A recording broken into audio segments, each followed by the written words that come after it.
And I'm a monster with a nice watch on in number 10. I'ma go get everything Mother Earth transcends.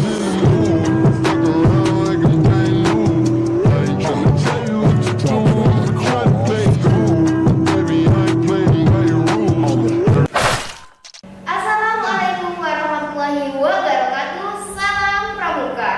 Halo kakak-kakak Pramuka penegak Jawa Timur. Salam kenal ya.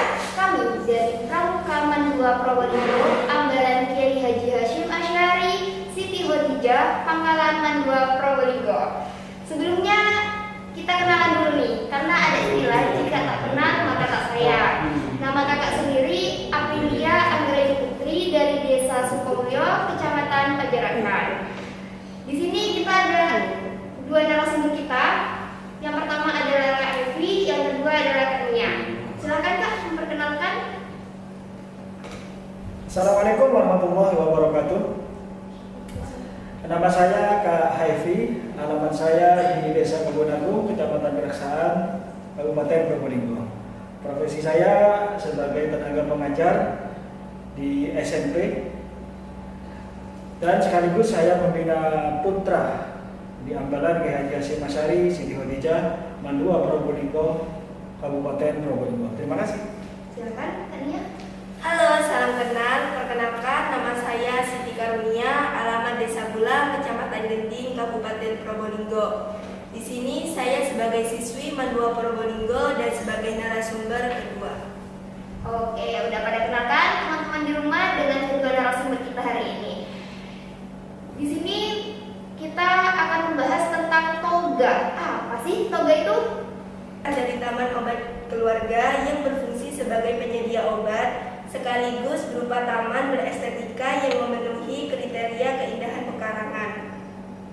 Mungkin dari Kak Evi ada yang mau ditambahkan? Apa yang disampaikan oleh narasumber pertama itu sudah sangat jelas ya, bahwa tanaman toga tadi itu atau yang disingkat toga, tanaman obat keluarga, memang ditanam di dekat rumah agar mudah untuk dijangkau dan untuk dikonsumsi. Itu saja. Iya. Sekarang kita lanjut ke sesi tanya jawab yang kedua. Apa Halo, saja sih halo. Kak macam-macam dari tanaman toga itu sendiri? Bisa disebutkan? Sebenarnya macam-macam toga itu banyak sekali Kak, seperti kunyit, lengkuas, jahe, dan lain-lain. Mungkin dari Kak Evi ada yang mau ditambahkan? Ya, apa yang disampaikan oleh narasumber pertama itu sangat betul sekali. Saya tambahin mungkin sedikit, bukan hanya itu saja, melainkan cukup banyak ya tanaman toga seperti kumis kucing yang bisa yang dianggap orang sebelah mata itu ternyata sangat banyak khasiatnya. Kemudian sirih itu pasti banyak ini, apalagi sirih merah ini langka ini yang kegunaannya sangat banyak sekali, terutama untuk sembelit ya. Sembelit itu saja. Iya. Oke, kita lanjut ke pertanyaan berikutnya, yaitu mengenai manfaat dari tanaman toga, Kak. Bisa disebutkan? Toga itu ya Kak mempunyai manfaat sebagai pendukung menciptakan kesehatan dan kesejahteraan keluarga. Antara lain sebagai sarana memperbaiki status gizi keluarga, menambah penghasilan keluarga, dan melestarikan tanaman obat dan budaya bangsa. Iya, yang poin yang disampaikan oleh narasumber pertama ini sangat bagus sekali, terutama di bagian ini, di bagian sebagai warisan nenek moyang. Sebagai warisan dari nenek moyang. Memang kita terkenal dari dulu rempah-rempahnya, terutama di Wah, ternyata banyak sekali manfaat dari tanaman toga itu sendiri. Sekarang kita tanya-tanya lagi nih Kak, tentang cara menanam dan merawat tanaman toga itu sendiri. Bagaimana Kak? Silakan Kak Nia. Tanaman toga ini termasuk tanaman yang mudah ditanam Kak dan tidak memerlukan perlakuan yang khusus. Tanaman toga ini ditanam di tanah, kemudian dilakukan penyiraman. Usahakan tanahnya terjaga kelembapannya. Dan untuk lokasi penempatannya itu ya Kak, bisa dilakukan di halaman rumah, ladang, karangan, atau area kosong lainnya. Mungkin dari Kak Evi? Ya, benar sekali apa yang disampaikan oleh narasumber pertama. Saya ingin menambah bisa ditaruh di pekarangan rumah atau di halaman rumah terus juga dibuat berjenjang. Sekarang kita sering melihat kan berjenjang seperti dari kayu, dari Iya, dan botol dari plastik bambu, ya, dari botol biasanya. plastik dan lain sebagainya. Kita susun rapi, kelihatannya lebih indah dan bernilai ekonomis ya, tentunya nilai ekonomis. Nah, juga tanaman toga ini bisa langsung ditanam di tanah, itu juga bisa kalau lahan memungkinkan ya. Dan juga bisa ditanam di polybag, tahu kan polybag ya? Polybag. Terus apa namanya, di sekarang ini yang viral ini planter bag ya, planter bag itu ukurannya lebih besar. Kalau apa namanya, kalau kalian atau kakak-kakak nyoba ya silakan coba di toko online banyak di planter bag. Nah, juga bisa memanfaatkan ini loh, seperti air, seperti botol air mineral. Ya, itu juga bisa dimanfaatkan untuk apa namanya, budidaya tanaman toga ini, seperti menanam apa itu, seledri, ya seledri ya. Seledri ini juga masuk bagian dari itu. Bawang putih juga masuk di situ, bawang merah juga masuk di situ. Yang mudah penanamannya tadi ya, ya mudah penanamannya, cukup usahakan penyiramannya itu di pagi hari yang lebih banyak. Yang lebih banyak, istilahnya kalau kata bahasa kesehatannya itu dosisnya lebih banyak, airnya di pagi hari. Kenapa? Karena waktunya panjang untuk melakukan fotosintesis. Ya. Jadi cukup mudah sekali ya. Oh, mudah sekali. Cara menanam toga itu sendiri, terutama pada temulawak dan jahe tadi ya kak ya. Iya. Jadi kita ada sesi tanya jawab lagi nih kak mengenai cara merawat toga.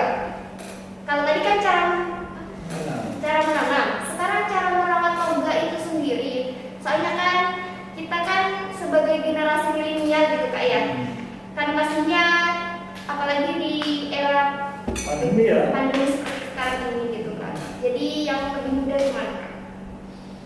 Saya rasa caranya gampang banget sih kak, dan cara merawatnya itu dengan cara memberikan pupuk secara rutin, menyiram tanaman minimal 1 kali sehari, dan melakukan penyiraman bila terdapat bibit yang mati atau tidak normal, dan melakukan penyiangan secara berkala, yakni dilakukan 1 atau 2 kali selama masa tumbuh dan bisa dilakukan bersamaan dengan pemberian pupuk kandang. Oh, seperti yang dijelaskan tadi sama Kak Evi depan tadi. Oke.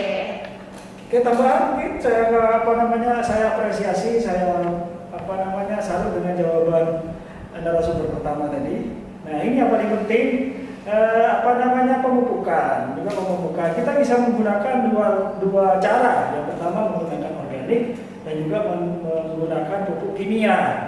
Yang namanya biasanya tanaman toga ini biasanya banyak menggunakan pupuk organik. Karena kenapa? Itu dikonsumsi. Semakin banyak menggunakan pupuk kimia, ini kandungannya ini juga akan hilang ya. Kebanyakan akan yang hilang. Kalau kita menggunakan pupuk organik, ini kandungannya lebih segar gitu ya. Beda ya. Tapi cara manusia sekarang kan, cara sekarang ini adalah cara yang instan. Beli pupuk ini bisa saja. Nah, terus juga untuk penyemprotan itu juga penting. Penyemprotan tanaman itu seperti kita kok. Seperti hanya manusia. Perlu kita rawat, perlu kita jaga juga. Jangan hanya memeras manfaatnya saja. Misalnya, kapan kamu tumbuh jahe? Kamu pernah bilang belum. Wah, apa gunanya? Kita melakukan seperti kita merawat diri kita sendiri. Mereka juga makhluk hidup. Ya, untuk penyemprotan misalnya hama. Ini banyak terdapat di jahe, banyak ya semuanya. Jahe semuanya kayaknya, contoh jahe itu yang paling sering kita adalah daunnya menguning. Daunnya menguning. Kalau ini kita tidak sikapi, maka jahe tersebut akan layu. Ujung-ujungnya kita tidak dapat apa-apa dari situ. Nah, itu ada beberapa faktor. Yang pertama mungkin tanah. Ya, ini sedikit gambarannya karena hobi saya juga di situ. Ini mohon maaf untuk semua kalangan yang lebih senior daripada saya. Saya bukan bermaksud untuk menggurui, tetapi ini sharing pengalaman. Iya, ya, iya. sharing pengalaman yang nantinya mudah-mudahan ini bermanfaat. Kalau baik, kalau apa yang saya sampaikan ini ada manfaatnya, silakan diambil. Kalau tidak, nggak usah. Itu saja. Ini hanya berbagi pengalaman saja, kakak-kakak. Ya. Terus juga ketika menanam, tentukan metannya. Metan itu apa? Media tanam. Itu singkatan. Indonesia itu paling gampang untuk membeli singkatan-singkatan ya. Metan, ya, media tanam. Kalau saya menggunakan tanah gembur, ya. Tanah gembur bisa kita dapatkan dari pekarangan rumah, pekarangan kebun, itu bisa kebun, terus ladang dan lain sebagainya, itu tanah gembur. Ya, perbandingannya 2-1-1. Contohnya 2 ember tanah gembur, yang satunya saya biasanya menggunakan ini sekam padi. Sekam padi ini kan kebanyakan orang tidak pakai itu atau dibuang setelah nyelip padi, dibuang, jadi terbuang sia-sia. Nah, berikutnya adalah tohe, kotoran hewan. Nah, dalam hal ini saya menggunakan kotoran kambing. Nah, karena lama larutnya, lama hancurnya, lama mengurainya, jadi sangat cocok untuk tanaman itu saya. Kalau kakak-kakak menggunakan tohe yang lain, monggo silahkan, nggak apa-apa. Nah, ini juga perpaduan ya. Ini perpaduan juga. Nah, ini juga ada bahan yang lebih efektif. Kalau kakak ingin mencoba lagi menggunakan kokopit ya. Kokopit itu berasal dari serbuk kulit kelapa. Nah, cara mendapatkan itu sangat sulit sekali. Kita harus memprosesnya. Ya, caranya harus memprosesnya, tidak langsung jadi kokopit. Misalnya mungkin ya satu kulit kelapa itu mungkin kita peroleh hanya beberapa gram saja. Jadi untuk mendapatkan itu sulit, butuh proses yang panjang. Nah, ini kalau mau dijadikan ladang bisnis, maksudnya dibuat usaha, ini cocok loh di masa pandemi. Ini cocok di masa pandemi. Di sini saya ada pertanyaan lagi nih tentang masa panen toga. Kapan Kak masa panen toga pada umumnya? Silakan Kak. Sebenarnya bermacam-macam ya Kak, tergantung tanaman toganya. Ada yang 2 bulan, 3 bulan, ada yang sampai 1 tahun juga. Oh, ada yang sampai 1 tahun Kak ya? Mungkin Ya. dari Kak Gita. Ya, saya menambah apa yang dari yang disampaikan dari narasumber, benar. Kayak jahe itu umur 1 tahun 4 bulan. Paling lama itu atau bisa 1 tahun setengah bisa.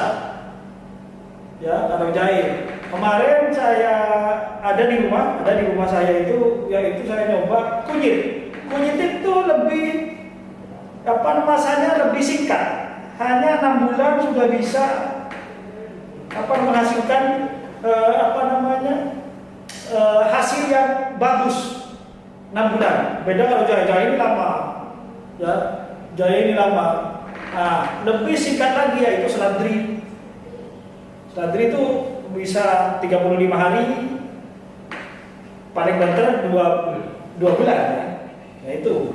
Ya, jadi tergantung jenis toganya itu apa. Ya, dan tergantung pembibitannya itu tadi Kak. Iya, betul sekali. Ya. Jadi ingat teman-teman yang di rumah, tadi apa yang disampaikan oleh kedua narasumber kita yang ada di depan kita hari ini, jangan sampai lupa. Jadi sekarang kita mau tanya nih Kak, tentang harga jual toga di pasaran itu seperti apa? Ya tergantung tanaman yang mana yang akan dijual. Saya kasih contoh nih, ibu saya itu ya sering beli jahe merah Kak. Harganya di pasaran itu sekisar 38.000 sampai 55.000. Iya, benar sekali. Memang bermacam-macam, bervariasi tentang harga-harga tersebut tergantung penggunaan dan kelangkaan barang tersebut. Semakin langka barang itu semakin mahal. Salah satu contoh jahe merah ini juga mahal. Ada yang tidak kalah penting lagi, ini saya tidak punya ini, mudah-mudahan saya punya untuk bulan yang akan datang ini, yaitu kunyit hitam. Kunyit hitam itu 1 kilonya 2 juta. Ini kunyit hitam ini berasal dari Vietnam. Nah, ini sangat langka sekali.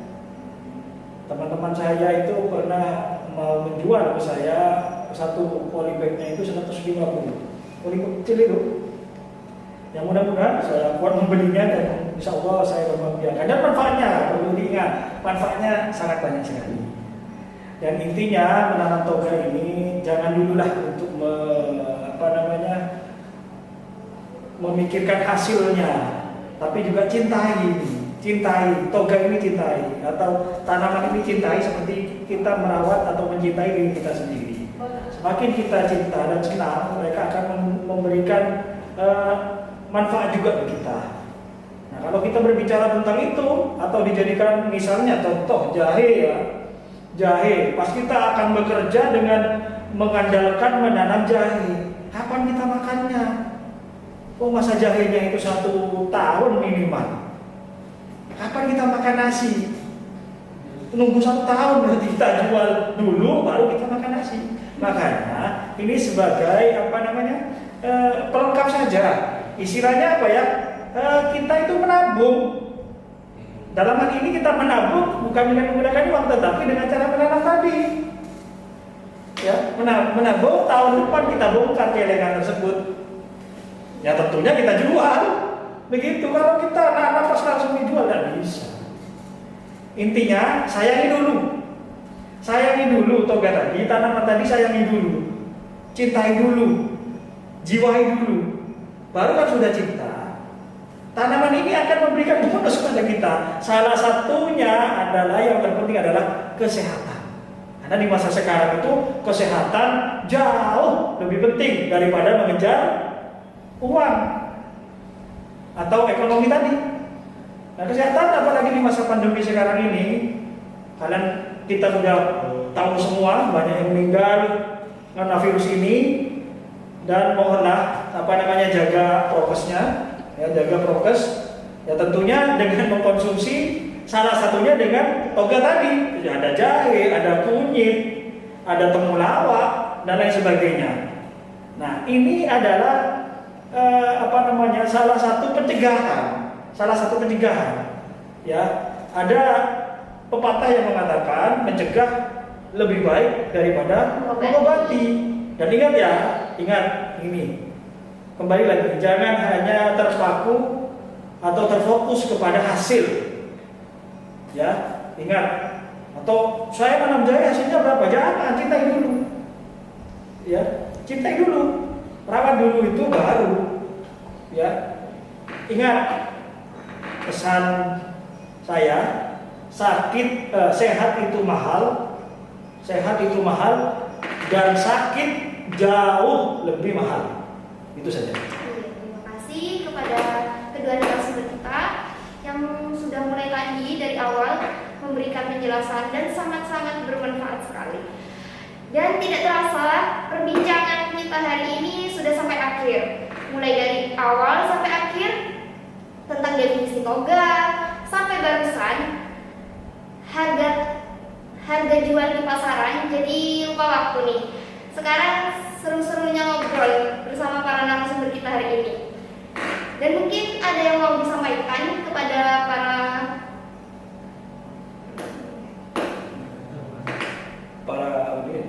audiens di rumah.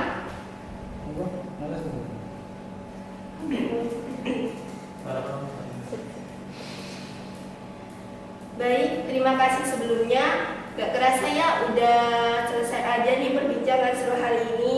Mohon maaf juga ya dari saya apabila ada salah dan perilaku mulai dari awal hingga akhir.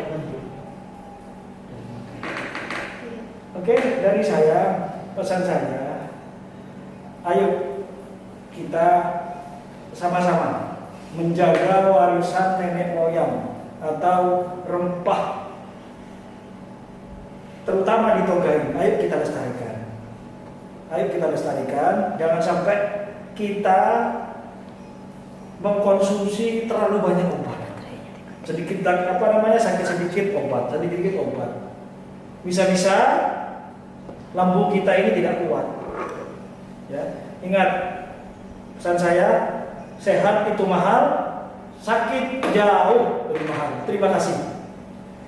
Ya, jadi sebelum benar-benar saya akhiri, saya mau infoin dulu nih sama teman-teman yang ada di rumah. Oke, jangan lupa like, subscribe, dan follow Instagram kami di